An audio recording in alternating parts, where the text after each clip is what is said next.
All right. Well, this was actually something that I was discussing with one of your live viewers on that debate about Mary and her being sinless. All right. Uh, it didn't have to do directly with Mary. However, he was very new to Christianity in general, and he wanted to know if it was possible to sin in heaven. And I was like, my answer to him was it might be. I mean, my personal theory is that, well, Lucifer and many of his angels disobeyed God and then they were cast out of heaven. So if someone does make it to heaven, is it possible to actually sin in that kind of environment? I'm not entirely sure, to be honest. Hmm.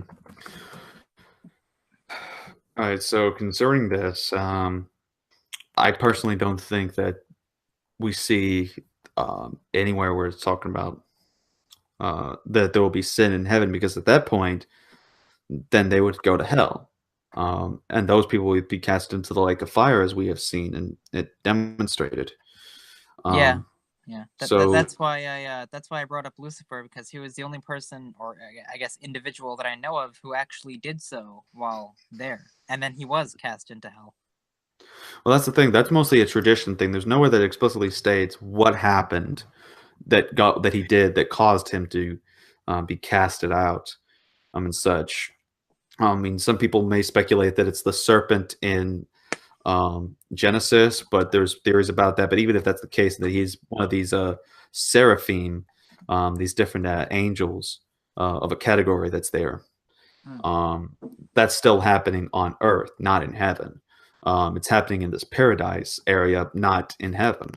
Um, so, according to Revelation chapter 21, verse 27 in the ESV, it says, "But nothing unclean will ever enter it," referring to heaven, "nor anyone who does what is detestable or false, but only those who are written in the Lamb's book of life."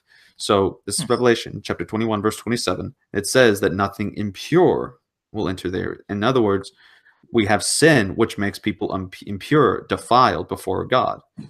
And if that means that nothing impure is going in there, then that means no sin or sinners is going to be in there, meaning that even that action won't be done there. Otherwise, that means something impure is in heaven. Hmm. And so that's why we have the issue of a sanctification, is that over time we are growing in our maturity to the point that by the time we pass, we are fully sanctified before God, meaning we are fully, um, you know, you know, basically clean, if you will, before God, not by based on any deeds we do, but based upon the glory of God. That is, we are justified by righteousness due to what Christ has done by faith alone. And then, as we're growing in that faith, we are slowly being prepared for that time, so that we could be in God's presence, in His glory. Hmm. So, that is the one thing I definitely will say about that, is that Revelation 21, verse 27, is the verse where it says, "Nothing unclean or anyone that does what's detestable or false will enter there. Only those who are written in the Lamb's book of life."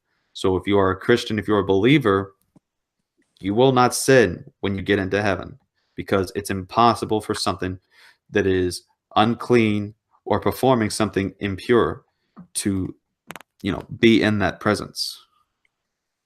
All right. Thank you for clearing that up. No problem, man.